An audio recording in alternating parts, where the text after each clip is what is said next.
Hello student, today we will do some more questions on the second exercise of linear programming. So let us start. देखिए हम लोग जो last video lecture में हमने पढ़ा था एक ही क्वेश्चन किया था हमने, लेकिन वो जो क्वेश्चन था वो क्वेश्चन आपका वर्ड प्रॉब्लम के ऊपर बेस्ड था और हमने उस क्वेश्चन को देखा था क्योंकि इसमें केवल जो कंस्ट्रेंट थे वो हमें बनाना थे। लेकिन अब इसी टाइप के क्वेश्चन हमें और करना है जिसमें हमें एक वर्ड प्रॉब्लम दी होगी और वर्ड प्रॉब्लम के बाद हमें कंस्ट्रेंट को क्रिएट करना होगा और उसके बाद हम वही मेथड फॉलो करेंगे जो हमने फर्स्ट एक्सरसाइज में फॉलो की थी। तो देखिए जैसे अब सेकंड क्वेश्चन है, a factory manufactures two articles A and B. For A a machine works for 1.5 hours and a mechanic for 2 hours. For B a machine work for 2.5 hours and mechanic for 1.5 hours. In a week, the factory can avail 80 hours of machine time and 70 hours of mechanic time. The profit on each article A is rupees 5 and each article B is rupees 4. If all the articles produced can be sold away, find how many of each kind should be produced to earn maximum profit per week. तो ये question जो आप लोग देख रहे हैं, इस question के बेसिस पर हमें क्या करना है, कंस्ट्रेंट को बनाना है। तो देखिए यहाँ पे दो टाइप के आर्टिकल्स है, ए और एक बी टाइप का। तो मैं यहां पर इसको लिख देता हूं ए और बी। उसके बाद उन्होंने बोला है कि for a machine work for 1.5 hours. मतलब यहां पर हमारे पास एक कंस्ट्रेंट क्रिएट करने के लिए ऑब्जेक्ट दिया हुआ है मशीन वर्क, और ए टाइप का जो मशीन वर्क होता है, मतलब ए टाइप का आर्टिकल क्रिएट करने के लिए जो मशीन वर्क का टाइम है वो हमें दिया हुआ है 1.5 hours. Then and a mechanic for 2 hours, जबकि मैकेनिक टाइम जो है उसको क्रिएट करने का वो 2 आवर्स है। उसके बाद for B a machine work for 2.5 hours. B type के आर्टिकल्स के लिए हमारे पास कितना टाइम है मशीन के लिए 2.5। देन मैकेनिक फॉर 1.5 आवर्स, यहां पर हमें कितना टाइम लग रहा है 1.5 hours. In a week the factory can avail 80 hours of machine.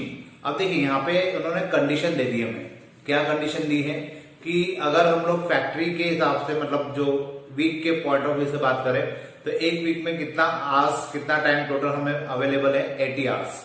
मतलब जो मशीन वर्क है वो टोटल हम लोग 80 आवर्स तक जा सकते हैं। उसके बाद 70 hours of mechanic time. 70 hours का टाइम हमें किसके लिए मिल रहा है, मैकेनिक के लिए। तो मतलब यहाँ पे टोटल जो टाइम मिल रहा है वो 70 आवर्स मिल रहा है। उसके बाद the profit on each article a is ₹5। यहां पर ए टाइप के ऊपर जो प्रॉफिट होता है उसके लिए भी हम लोग यहाँ पे लिख सकते हैं, जो प्रॉफिट हो रहा है वो हो रहा है ₹5 का और आर्टिकल बी पर हो रहा है ₹4 का। तो यहां पर हो रहा है ₹5 का और यहां पर हो रहा है ₹4 का।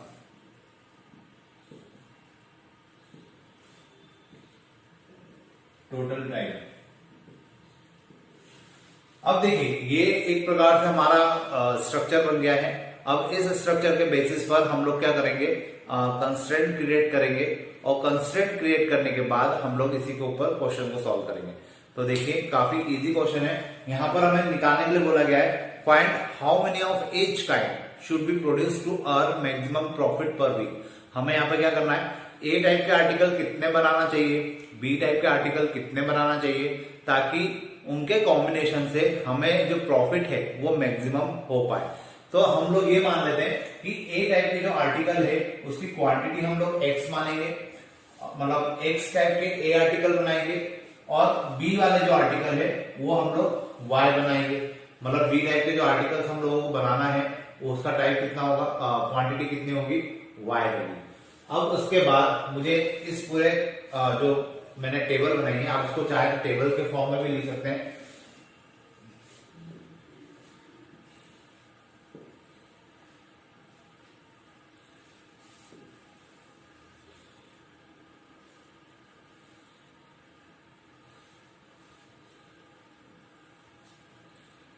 ये मैंने इसको टेबल के फॉर्म में लिख दिया है। अब इस टेबल के बेसिस पर मैं कंस्ट्रेंट बनाने की कोशिश करता हूं कि कंस्ट्रेंट क्या होना चाहिए। तो ध्यान से देखिएगा, जैसे 1.5 आवर्स है और 2.5। अब हम x टाइप के कितना आर्टिकल ए टाइप के कितना आर्टिकल्स बना रहे हैं x। तो x अगर आर्टिकल हम लोग बना रहे हैं तो x आर्टिकल बनाने के लिए कितना टाइम लग रहा है 1.5 प्लस y टाइप के आर्टिकल बनाने के लिए हमें कितना टाइम लग रहा है 2.5, यहां आ जाएगा 2.5 y। और मैक्सिमम टाइम कितना अवेलेबल है हमारे पास 80 आवर्स।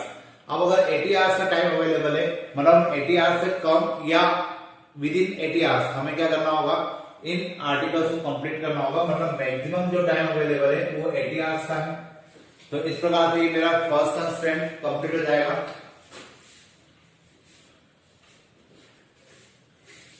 अब उसके बाद हम लोग बात करते हैं मैकेनिक टाइम की। तो मैकेनिक टाइम में बस जब मैं ए टाइप का आर्टिकल बना रहा हूं और वो कितनी क्वांटिटी में x, तो यहां पर मैकेनिक आवर्स जो लग रहा है वो है 2x प्लस y टाइप का जो मैं आर्टिकल क्रिएट कर रहा हूं बी टाइप का, सॉरी, और उसकी क्वांटिटी कितनी है y। तो उसमें टोटल कितना टाइम लग जाएगा 1.5 y। यहां पर टोटल जो टाइम लगने वाला है वो कितना है 70। अगर ये टाइम 70 है तो उस कंडीशन में यहां पर कितना आएगा, क्योंकि 70 मुझे मैक्सिमम आवर्स दिया गया है। तो 70 मैक्सिमम आवर्स दिया गया है, मतलब मुझे क्या करना है 70 या उससे कम में क्या करना है, इस टास्क को कंप्लीट करना होगा। तो यहां आ जाएगा 70। देन और ये प्रॉफिट की इक्वेशन है, मतलब मुझे इस प्रॉफिट को क्या करना है मैक्सिमाइज करना है। तो ए टाइप के जो आर्टिकल है वो क्वांटिटी में कितने हैं x है। अब वो अगर क्वांटिटी में x है तो उस कंडीशन में यहाँ पर जो प्रॉफिट की आप उसको z से भी रिप्रेजेंट कर सकते हो या p से भी कर सकते हो। z इक्वल टू कितना हो जाएगा 5x प्लस 4y, मतलब ये वाला जो कंस्टेंट होगा ये हो जाएगा 4y। बाय डिफॉल्ट ये जो कंस्टेंट होते हैं इनके डिफॉल्ट कंस्टेंट हमेशा x, y greater than equal to 0 लिए जाते हैं, क्योंकि हम लोग जो प्रॉफिट की इक्वेशन निकालते हैं उसको हम लोग क्या करते हैं हमेशा पॉजिटिव डायरेक्शन में रखते हैं। और पॉजिटिव डायरेक्शन में रखते हैं तो उस कंडीशन में क्या होगा, यहाँ पर ऑब्वियस है कि x, y ग्रेटर देन 0 आपको लेना होगा। तो इस प्रकार से ये टेबल के थ्रू हम लोगों ने कंस्ट्रेंट क्रिएट कर लिए हैं। अब इस कंस्ट्रेंट के बेसिस पर हम लोग ग्राफ को प्लॉट करेंगे। तो देखिए मैं यहाँ पे लिख देता हूं और ये मिटा भी देता हूं ताकि आप लोग इजीली समझ पाएंगे कि किस प्रकार से हमें इसको सॉल्व करना है।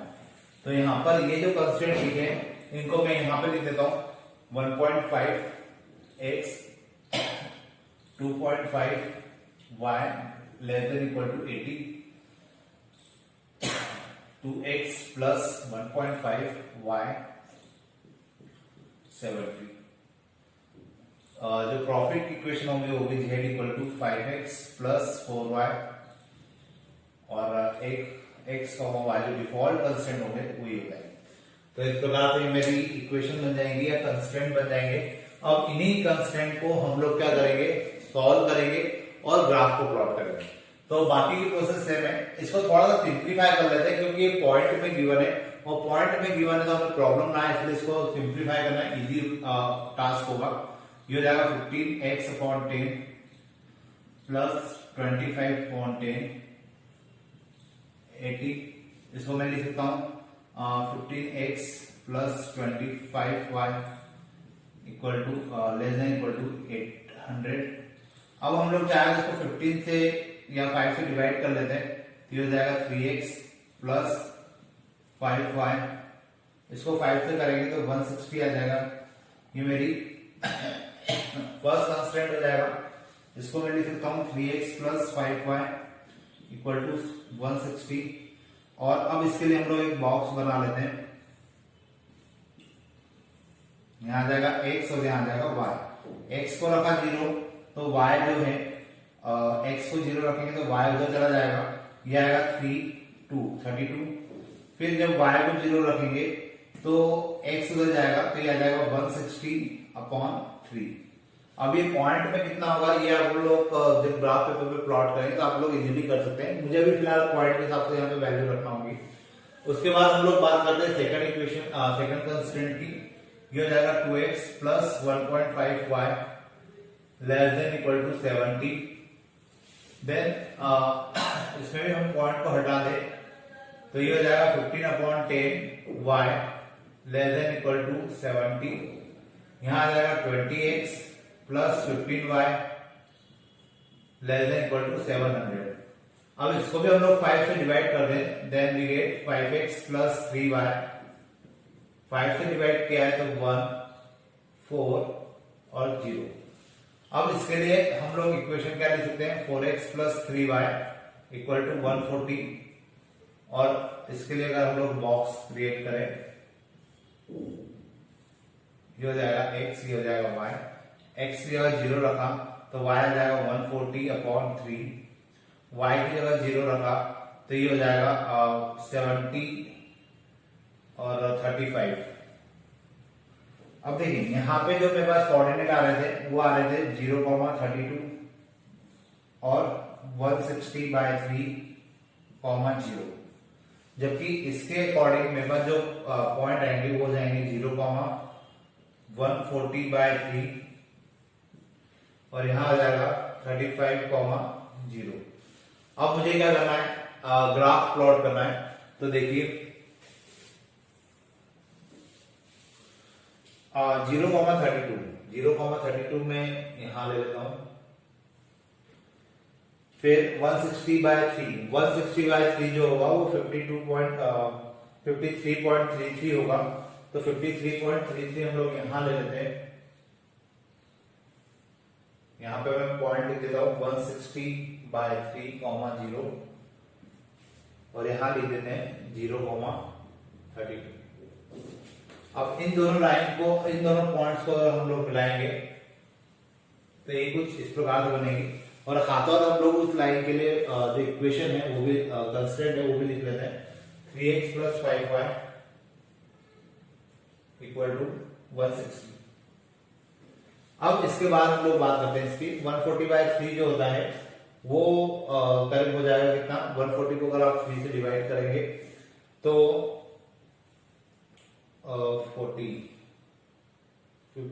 40 पॉइंट समथिंग कुछ आना चाहिए। देखिए कर लेते हैं इसको। 140 को अगर हमने 3 से डिवाइड किया तो ये आएगा 4 टाइम्स 12, 20, 46 पॉइंट समथिंग कुछ आएगा। तो 46.66 आने वाला है। तो 46 पॉइंट तो ऑब्वियसली इससे ऊपर होगा। इसको हम लोग लिख लेते हैं 0,140/3 और 35 यहां के आ जाएगा 35,0। तो इस प्रकार से मुझे 2 पॉइंट और मिल गए। इन 2 पॉइंट को अगर मैं प्लॉट करता हूं तो ऐसी कुछ इक्वेशन आएगी, ऐसा कुछ ग्राफ प्लॉट होगा। इसके लिए मैं यहां पर लिख देता हूं 4x plus 3y equal to 140। अब मुझे क्या करना है, शेडेड एरिया निकालना है कि इनका फिजिबल रीजन कहां पर होगा। उसके लिए हम लोग एक काम करते हैं, हम लोग यहाँ पर जो कंस्टेंट है, जैसे यहाँ पर जो पहला कंस्टेंट था इक्वेशन 1 से, और यहाँ पे इक्वेशन 2 दे देता हूं ताकि हमें कंफ्यूजन ना हो। 1 में हम लोग रखते हैं 0, 0, 3x plus 5y less than equal to 160।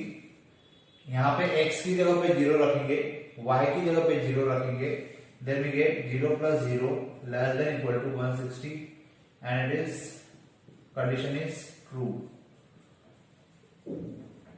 अब अगर कंडीशन ट्रू है तो इसका मीनिंग ये हुआ कि जो शेडेड एरिया होगा वो नीचे की तरफ होगा।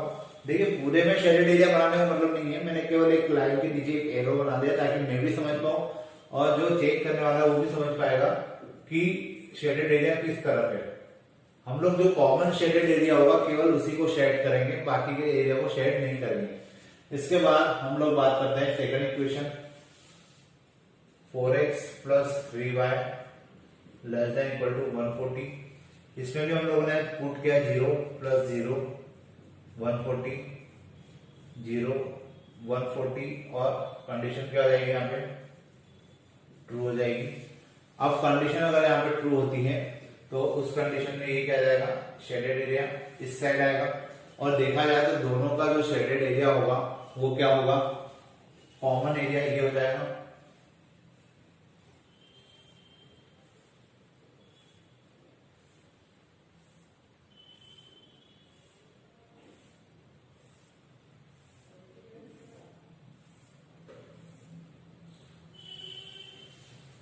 अब ये शेडेड एरिया में मेरे पास ये पॉइंट तो है, ये पॉइंट भी है। इस पॉइंट को अगर हम लोग कंसिडर करें तो ये हो जाएगा 0,0 और मुझे इस पॉइंट को निकालने की जरूरत पड़ेगी क्योंकि वो कॉमन पॉइंट है और उस कॉमन पॉइंट के बेसिस पर ही हम लोग क्या पता कर पाएंगे, मैक्सिमम प्रॉफिट या मैक्सिमम जो भी उसकी इक्वेशन है या जो ऑब्जेक्टिव फंक्शन है हम लोग वो पता कर पाएंगे। तो मैं इधर का मिटा देता हूँ, होपफुली इतना आपको समझ में आ गया होगा। तो ये मिटा दो तो कोई दिक्कत नहीं होना चाहिए।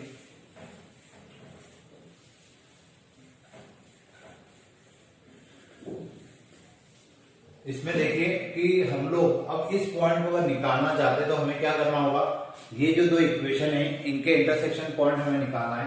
तो यहां पे आ जाएगा 3x plus 5y equal to 160 और नीचे आ जाएगा 4x प्लस 3y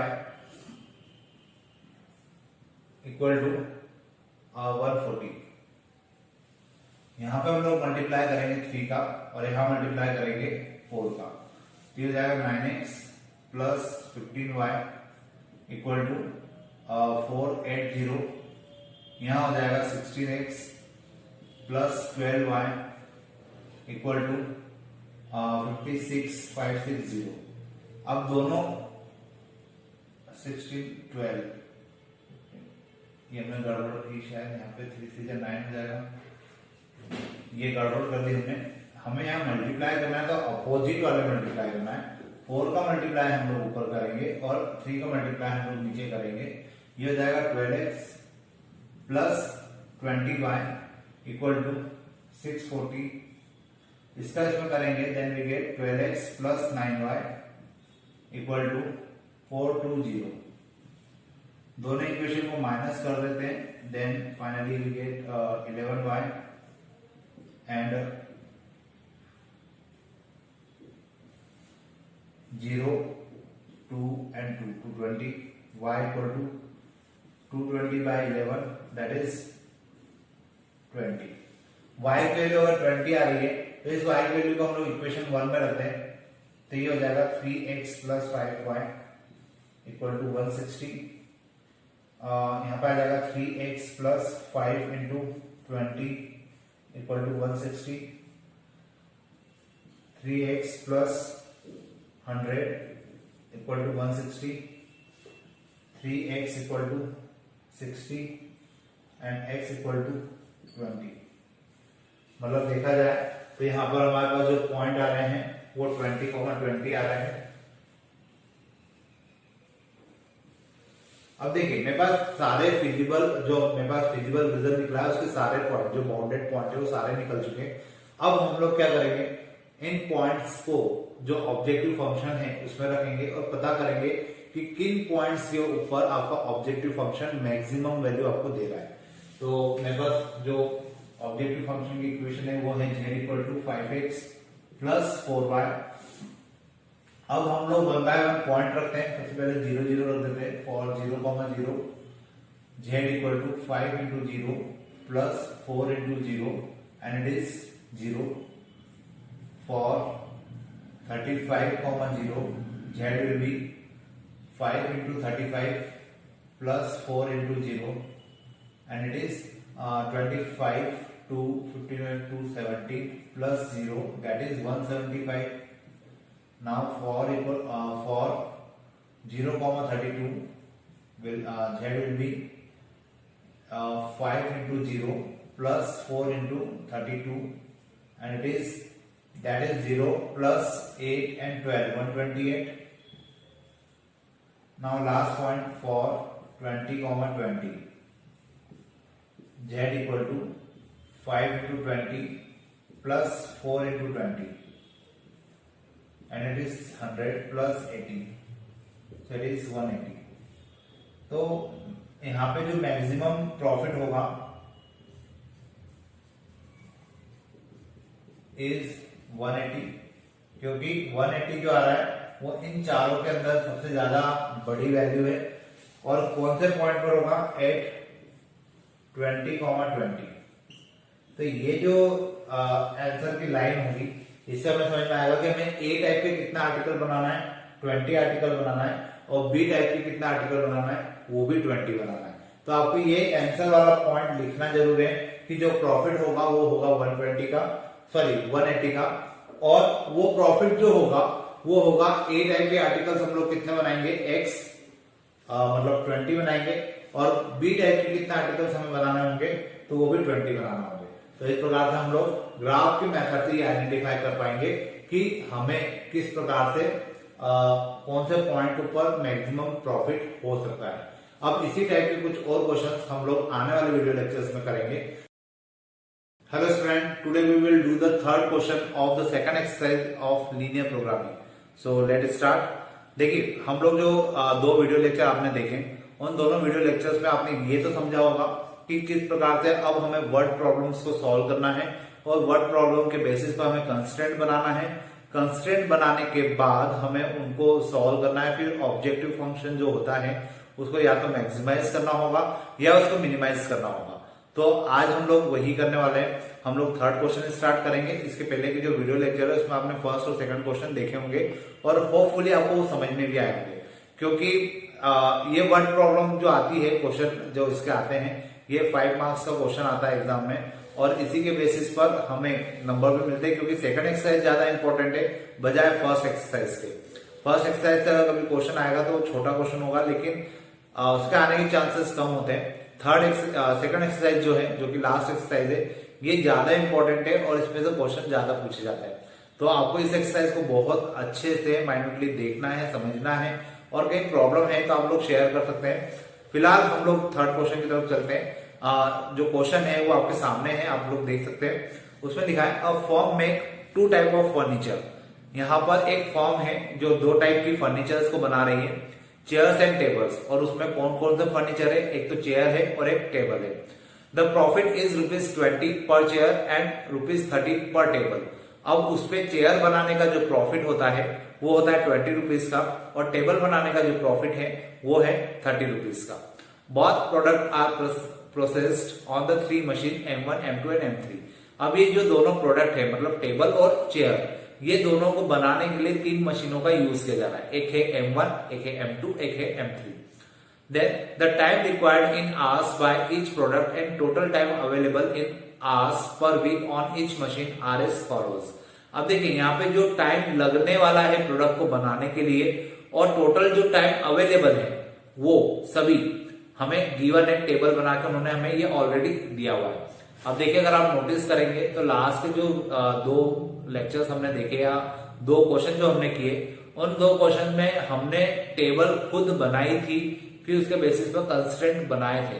लेकिन आज हमें जो थर्ड क्वेश्चन हम लोग कर रहे हैं, इस क्वेश्चन के अंदर हमें टेबल भी गिवन है और कंस्ट्रेंट बनाना है केवल, और कंस्ट्रेंट बनाने के लिए उन्होंने पूरा डेटा भी प्रॉपरली हमें दिया हुआ है। तो होपफुली आपको यहाँ दिक्कत नहीं आएगी समझने में, क्योंकि काफी इजी तरीका उन्होंने हमें दे दिया है। सीधे उन्होंने हमें टेबल बना के दे दी है। हमें केवल उस टेबल के बेसिस पर क्या करना है, जो कंस्ट्रेंट है उसको क्रिएट करना है। तो देखिए, मैं टेबल बना देता हूं एक बार। मशीन जो है, कितने टाइप की मशीन है हमारे पास, 3 टाइप की। एक है M1, एक है M2 और एक है M3। इसके बाद उनका कहना है कि जो चेयर्स बन रही है इसमें, वो चेयर्स को बनाने में कितना टाइम लग रहा है। फर्स्ट M1 मशीन में लग रहा है 3 आवर्स, फिर 5 आवर्स और फिर 2 hours. 3 hours, 5 hours and then 2 hours. उसके बाद उनका कहना है कि जो टेबल है, वो टेबल बनाने के लिए हमें कितना टाइम लग रहा है। M1 मशीन लेती है 3 आवर्स का, M2 मशीन लेती है 2 आवर्स का टाइम, और M3 मशीन लेती है 6 आवर्स का टाइम। तो यहां पर मैं लिख देता हूं टेबल, और M1 मशीन ले रही है 3 hours for creating the table, and 2 hours for machine M2 and 6 hours for machine M3। अब देखिए, यहाँ पर ये जो था टाइम, ये हमने टाइम लिखा किसके बेसिस पर, जो टेबल हमें गिवन है। मतलब यहाँ पे मैंने अभी कुछ भी अपने मन से नहीं किया है, ये सारी चीजें हमें गिवन है ऑलरेडी, हमें केवल इनके बेसिस पर कंस्ट्रेंट बनाकर क्वेश्चन को सॉल्व करना है। अब अवेलेबल जो टाइम है आप देख सकते हैं, आपके सामने स्क्रीन पर क्वेश्चन है। अवेलेबल टाइम जो है M1 मशीन के लिए हमारे पास जो टाइम है वो 36 आवर्स का है, so we can write 36 hours over here. Then 50 hours का टाइम है हमारे पास मशीन M2 के लिए, यहां पे आ जाएगा 50 आवर्स। देन लास्ट है हमारे पास 60 आवर्स का टाइम, और ये है मशीन M3 के लिए, तो 60 आवर्स हमें यहां पर गिवन है। अब देखिए इन्होंने बोला है कि जो प्रॉफिट है चेयर के ऊपर, आप लोग क्वेश्चन को देखते रहिए, जो प्रॉफिट है चेयर के ऊपर वो कितने रुपीज का है, 20 रुपीज का। तो ये मैं अपने मन से थोड़ा सा ऐड कर देता हूं। चेयर पे जो प्रॉफिट हो रहा है यहाँ पे मैं लिख देता हूं प्रॉफिट, चेयर के ऊपर जो प्रॉफिट है वो 20 रुपीज का है, और जो टेबल है उस पर जो प्रॉफिट है वो 30 रुपीज का है। तो we can write 30 rupees over here, यहाँ पे हम लोग 30 रुपीज लिख देते हैं। अब ये जो टेबल बनी है इस टेबल के बेसिस पर मुझे कंस्ट्रेंट क्रिएट करना है, और मुझे बताना है कि the time required in hours by each product and total time available in hours per week on each machine are as follows, हमें टेबल में दिया हुआ है। How many chairs and table should be produce per week in order to maximise profit, हमें per week कितनी table और कितनी chairs को बनाना चाहिए ताकि जो प्रॉफिट है, क्योंकि प्रॉफिट का कंस्ट्रेंट हमें दिया हुआ है, प्रॉफिट किस पे कितना हो रहा है ये हमें दिया हुआ है, तो हमें ये बताना है कि अगर प्रॉफिट को मैक्सिमाइज करना हो तो हमें कौन से पॉइंट पर जाकर या कितने टेबल और कितने चेयर बनाना चाहिए। तो यहां पर हम लोग मान लेते हैं कि जो चेयर है वो हम लोग कितनी बना रहे हैं x, और जो टेबल है वो कितनी क्रिएट कर रहे हैं y। अब x चेयर हम लोग बना रहे हैं, y टेबल हम लोग बना रहे हैं, तो उसके बेसिस पे हमारे कंस्ट्रेंट क्रिएट हो जाएंगे। तो देखिए मैंने माना कि जो चेयर है वो x बना रहे हैं, तो उसको बनाने में M1 मशीन कितना यहाँ पे सपोर्ट करेगी 3 आवर्स का। तो अगर x चेयर है और उसको M1 मशीन का सपोर्ट की जरूरत है तो उसको 3 आवर्स लग रहा है, मतलब यहाँ पे आ जाएगा 3x प्लस ये हो जाएगा 3y, और टोटल जो टाइम है कौन सी मशीन के लिए, M1 मशीन के लिए, वो कितना अवेलेबल है 36 आवर्स, मतलब मैक्सिमम 36 आवर्स, मतलब उससे कम में हमें क्या करना है, ये टास्क कंप्लीट करना है, या मैक्सिमम से मैक्सिमम 36 आवर्स ले सकते हैं। So we can write 36। आपको ये कंस्ट्रेंट बनाते समय ध्यान रखना है केवल। उसके बाद जो मशीन M2 है वो कितना टाइम ले रही है 5 आवर्स का for chairs, so we can write 5x and 2y plus 2y for table, and it will take 50 hours, maximum 50 hours. So 50 हम लोग यहां लिख देंगे, मतलब इनको बनाने में 50 आवर्स भी लग सकते हैं या उससे कम टाइम लगना चाहिए, क्योंकि हमारे पास मैक्सिमम टाइम कितना अवेलेबल है 50 आवर्स का। उसके बाद थर्ड इक्वेशन की थर्ड कंस्टेंट की बात करें, देन 2x प्लस 6y, और इसके लिए हमारे पास कितना टाइम अवेलेबल है 60 आवर्स का। तो इस प्रकार से 3 कंस्टेंट हमारे पास बनेंगे, और जो z बनेगा वो हो जाएगा z equal to 20x plus 30y। ये हमारा प्रॉफिट की इक्वेशन हो जाएगी, या मैं इसको बोलूं ऑब्जेक्टिव फंक्शन हो जाएगा, जिससे हम लोग आइडेंटिफाई कर पाएंगे कि हमें किस प्रकार से प्रॉफिट को मैक्सिमाइज करना है। अब हम लोग इन्हीं कंस्टेंट को, मैं इस टेबल को मिटा देता हूं, वैसे टेबल आपके सामने बनी हुई है, आप लोग क्वेश्चन में भी देख सकते हैं कि टेबल बाय डिफॉल्ट आपको बनी हुई ही मिलेगी, लेकिन हमें कंस्टेंट फिर भी बनाना पड़ेंगे इसके लिए। तो देखिए अब इसका आगे फिर इसको सॉल्व करते हैं। ये कंस्टेंट मैं यहाँ ऊपर लिख देता हूं, तो और इस कंस्टेंट को अगर आप थोड़ा सा ध्यान से देखें तो फर्स्ट वाले कंस्टेंट को हम लोग चाहे तो 3 से डिवाइड भी कर सकते हैं, क्योंकि ये 3x plus 3y equal to 36 है, ये थोड़ा सा छोटा हो जाएगा इक्वेशन, तो मैं इसको डायरेक्ट 3 से डिवाइड करके लिख रहा हूं, x plus y less than equal to 12, और यहां पर हम लोग लिखेंगे 5x plus 2y less than equal to 50। इसके बाद हम लोग लिखेंगे, इसको भी हम 2 से डिवाइड कर देते हैं, तो ये हो जाएगा x plus 3y less than equal to 30, और जो प्रॉफिट की इक्वेशन होगी वो जाएगी z equal to 20x plus 30y। अब देखिए मैंने अभी जो लास्ट वीडियो लेक्चर हुआ था, इस लेक्चर में भी ये नहीं लिखा है कि x क्या है y क्या है, लेकिन फर्स्ट लेक्चर में मैंने आपको बताया जरूर था कि आपको एक्स और वाई लिखना पड़ेगा, जहां से आप लोग क्वेश्चन स्टार्ट करेंगे। एक्स और वाई क्या है? X is the number of chairs और Y is the number of tables which will be produced. ठीक है, तो यहाँ पे आपको एक्स और वाई ऊपर लिखना रहेगा कि एक्स क्या है? नंबर ऑफ टेबल, और वाई क्या है? Number of chairs. अब सॉरी, एक्स क्या है? नंबर ऑफ चेयर, और वाई क्या है? Number of table. तो आपको मेंशन करना है, वो मैं हर क्वेश्चन में नहीं कर रहा हूं, वो आपकी जिम्मेदारी, आप लोग करेंगे। उसके बाद अब मेरे पास ये कंस्टेंट बन चुके हैं, मैं इनको सॉल्व करता हूं और इसके बेसिस पर ग्राफ प्लॉट करने की कोशिश करता हूं। तो यहां पर आ जाएगा एक्स एंड वाई। एक्स की जगह आ जाएगा कितना? 0, तो वाई 12, इसको 0 रखा तो ये 12।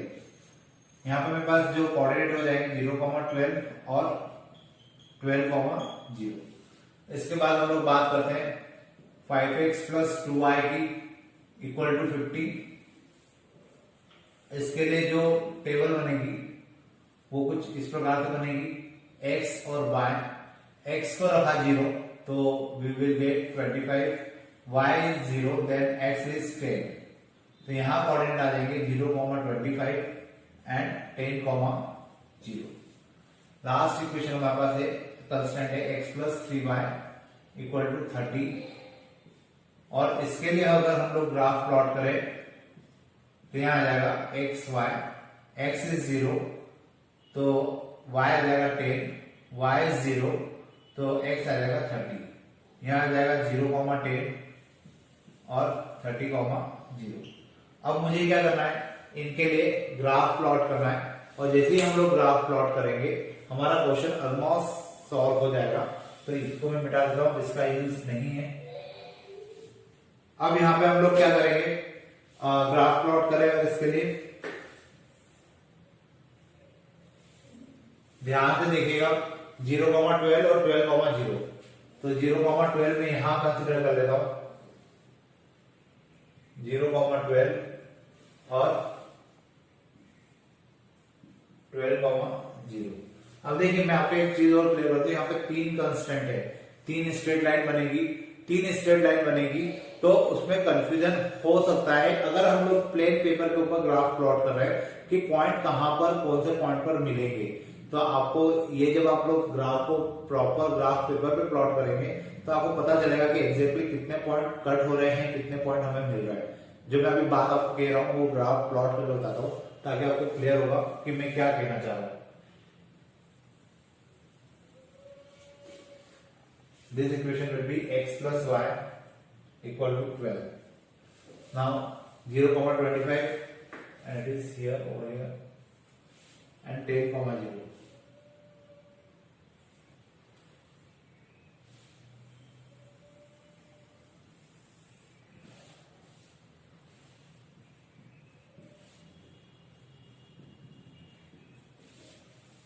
ये जो इक्वेशन होगी हो जाएगी 5x plus 2y equal to 50।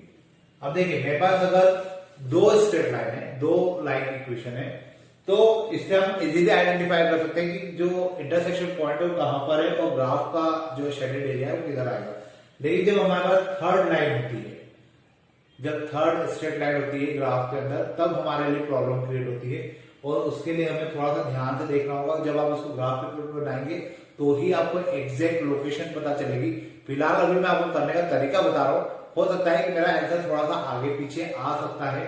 उसका कारण केवल यही होगा कि हम प्लेन पेपर पर जब भी ग्राफ प्लॉट करते हैं तो कहीं ना कहीं पॉइंट आगे पीछे होते हैं, ग्राफ प्रॉपरली प्लॉट नहीं होते, और उस कंडीशन में वैल्यू थोड़ी सी डिफर हो सकती है। लेकिन आपको यहाँ पर मेन मेथड के ऊपर फोकस करना है कि मेथड कैसे फॉलो की जा रही है। तो 0,10 है, 0,10 को हम लोग कहां लिख सकते हैं? यहां पर दिस इज 0,10 एंड 30,0। 30 यहां पर आ जाएगा, 30,0।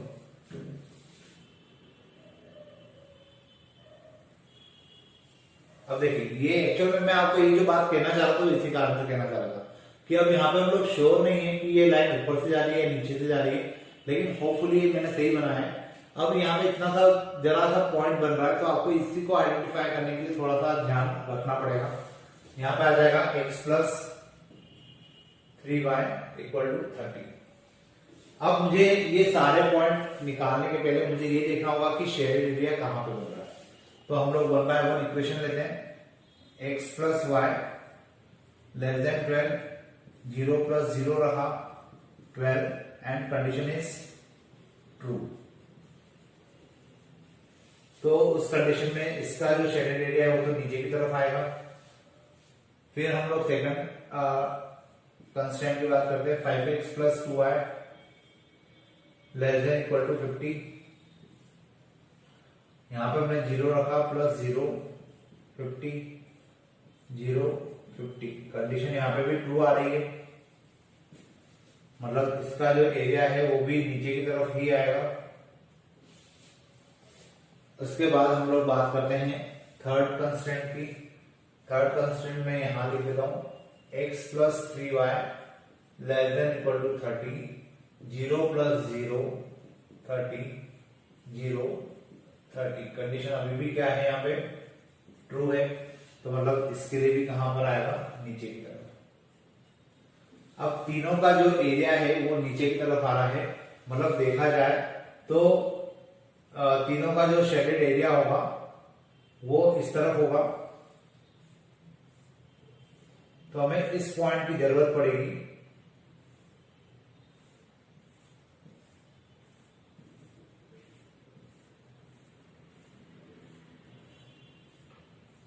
मैं आपको अभी भी बता दूं कि अगर ये पॉइंट इधर आ रहा है तो हमें एक ही पॉइंट निकालना है, लेकिन अगर ये पॉइंट पीछे की तरफ है और ये दो पॉइंट अंदर की तरफ है तो हमें दो पॉइंट निकालना पड़ेंगे। तो आपको इस बात पे थोड़ा सा स्ट्रेस लेना पड़ेगा कि जब आप इस क्वेश्चन को ग्राफ पेपर पे प्लॉट करेंगे तो आपको एग्जैक्ट पॉइंट पता चलेगा कि यही पॉइंट है, ये दो पॉइंट आपको लेना है। मैं आपको केवल इस क्वेश्चन के लिए बता दूं कि मैं केवल मेथड को फोकस कर रहा हूँ। यहाँ पे मैं आपको केवल मेथड बता रहा हूँ। इसके आंसर के लिए थोड़ा सा आपको वेट करना पड़ सकता है, कि हो सकता है कि आप जब ग्राफ पे प्लॉट करें तो आपको पता चले कि ये जो पॉइंट है और ये जो पॉइंट है वो अंदर की तरफ हो, और अगर वो दो पॉइंट अंदर की तरफ होंगे तो आपको उन दोनों पॉइंट को कंसिडर करना पड़ेगा। लेकिन अभी मैंने जो ग्राफ प्लॉट किया उसमें मुझे एक ही पॉइंट अंदर दिख रहा है, तो मैं भी केवल उसी पॉइंट की वैल्यू निकालता हूँ और उसी के हिसाब से क्वेश्चन को सॉल्व कर देता हूँ। बाकी मेथड सेम वही फॉलो होना है, तो आपको कहीं दिक्कत नहीं आएगी। आप आपके हिसाब से जब ग्राफ प्लॉट करेंगे तो उसके हिसाब से आप लोग पॉइंट को कंसिडर कर सकते हैं। अब फिलहाल हम लोग आगे बढ़ते हैं और यहाँ पर हम लोग इस पॉइंट को निकालने की कोशिश करते हैं। ये पॉइंट जो होगा, ये पॉइंट एक तो इस इक्वेशन और x प्लस 3y, मतलब यहां पर अगर मैं लिखूं कि x plus 3y equal to 30 और एक ये वाली इक्वेशन मतलब 5x plus 2y, 5x plus 2y equal to 50, इन दोनों का इंटरसेक्शन पॉइंट है। और अगर ये इन दोनों का इंटरसेक्शन पॉइंट है तो मुझे इसमें 5 को मल्टीप्लाई करना चाहिए, ताकि इक्वेशन हो जाएगी 5x plus 3y, sorry 5x plus 15y equal to 150, और नीचे वाली इक्वेशन हो जाएगी 5x plus 2y equal to 50। दोनों को माइनस कर देते हैं, हियर वी गेट कैंसिल हो जाएगा, इधर आ जाएगा 13y। यहां पर अगर इसको माइनस करेंगे तो आ जाएगा 100, y आ जाएगा 100/30।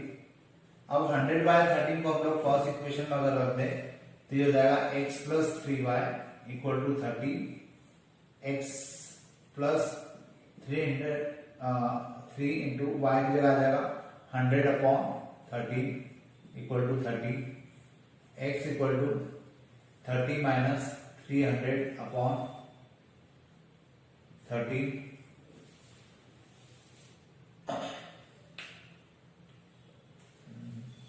x plus 3y equal to 30, 5x plus 2y equal to 50।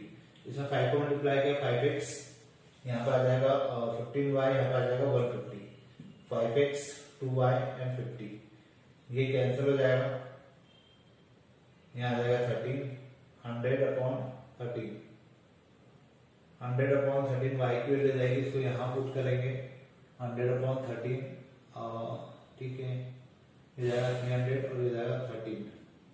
अब इसका इसमें मल्टीप्लाई करेंगे तो हो जाएगा 39390 माइनस 300 अपॉन 30। x हो जाएगा 3990 अपॉन 30। अब मेरे पास जो कोऑर्डिनेट आ रहे हैं थोड़ा सा अजीब जरूर है, लेकिन ऑप्शन नहीं है फिलहाल हमारे पास। तो ये जो पॉइंट हो जाएगा वो हो जाएगा 90,30 एंड 100,30। अब मुझे इसी पॉइंट को ऑब्जेक्टिव फंक्शन में रखना होगा, और ऑब्जेक्टिव फंक्शन से हम लोग पता कर पाएंगे कि हमारा मैक्सिमम प्रॉफिट और मैक्सिमम प्रॉफिट कहां पर है और किस प्रकार से हम लोग उसको मैक्सिमाइज कर सकते हैं किस पॉइंट के ऊपर। तो ये मैं मिटा देता हूं क्योंकि अब मुझे इसमें वैल्यूज को पुट करना होगा। यहाँ पे हम लोग एक काम करते हैं, सबसे पहले ये तो 0 0 है, तो फॉर 0 0 ही निकाल लेते हैं।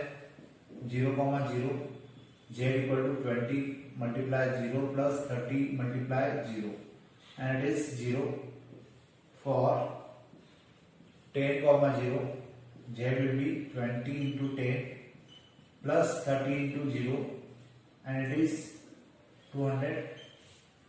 Then for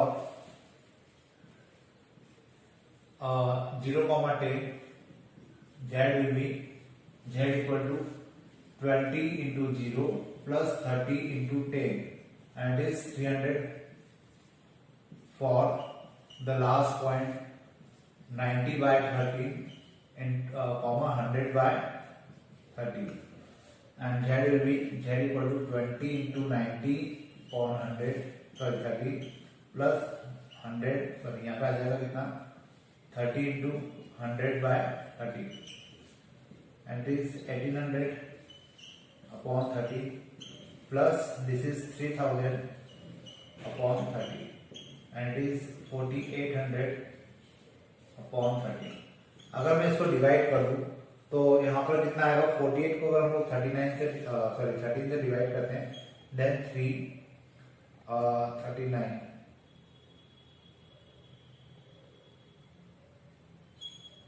78 12 0 1 20 9.173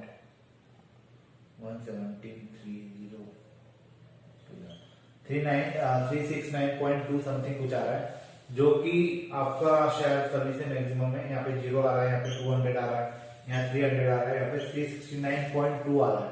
मतलब जो मेरा प्रॉफिट होगा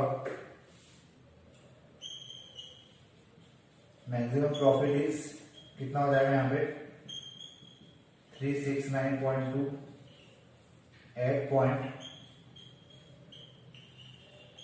ये हो जाएगा 90 by 30 और 100 by 30 के ऊपर। तो ये मेरा आंसर हो जाएगा इस क्वेश्चन के लिए। मैं आपको वापस से रिमाइंड कर दूं कि ये जो ग्राफ था, ये जो क्वेश्चन हमने किया था, ये थोड़ा सा हम लोग ऐसा बोल सकते हैं कि सस्पिशियस है, क्योंकि यहाँ पे पॉइंट थोड़े से क्लियर नहीं थे। आप जब इस क्वेश्चन को ग्राफ पेपर पे करेंगे, मेथड यही फॉलो करना है, मेथड में कोई चेंजेस नहीं है। आप जब इसको ग्राफ पेपर पे प्लॉट करेंगे तो आप लोग एग्जैक्ट बता पाएंगे कि कौन से पॉइंट हमें लेना है, और हो सकता है कि ये वैल्यू बदल जाए। तो आंसर के लिए मैं आपको नहीं बोलूंगा कि आंसर परफेक्ट है, लेकिन हाँ आप लोग को मेथड होपफुली समझ में आ गई होगी। अब हम लोग इसी टाइप के क्वेश्चंस और करेंगे और वो होगा नेक्स्ट लेक्चर में। आज के लिए अपन इतने रखते हैं। Thank you.